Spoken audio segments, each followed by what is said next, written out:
Earlier reports indicated that at least 6 people had died, but now authorities are confirming at least 3 people are dead and more than 100 more taken to the hospital after that Amtrak train derailed in Washington state today. Reporter Chris Martinez is in Seattle with the very latest. At least 3 people were killed Monday when Amtrak train number 501 derailed outside DuPont, Washington. 13 of its 14 cars left the tracks, with some flying off an overpass and down onto busy Interstate 5. Fortunately, no motorists were killed. Something like this, where train cars are precariously dangling over a freeway, that's something that we do tabletops on, and everybody comes in usually going, oh, that's not going to happen.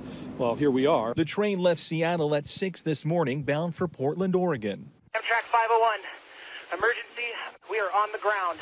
Radio calls from the crew captured the moments following the derailment. Is everybody okay? I'm still figuring that out. We got cars everywhere and down onto the highway.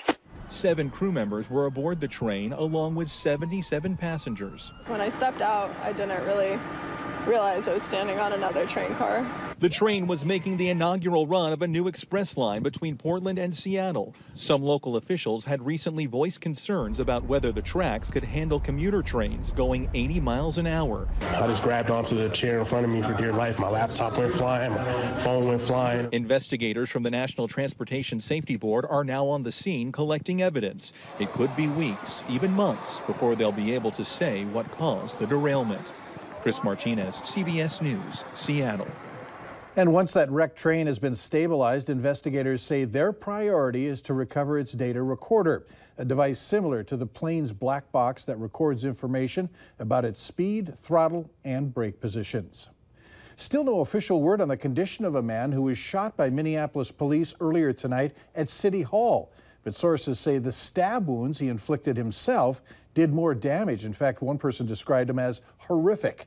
Authorities say the man pulled out an edged weapon as he was being questioned in one of the department's investigative rooms. Police tried to subdue the man before opening fire and wounding him.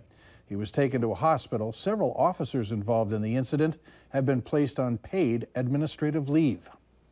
A big opportunity for the Bison men's basketball team as they head west to take on a highly ranked Arizona team. Catch the highlights later in sports. But first, eating at a restaurant is great unless you have a food allergy. Why it's dangerous for millions of Americans.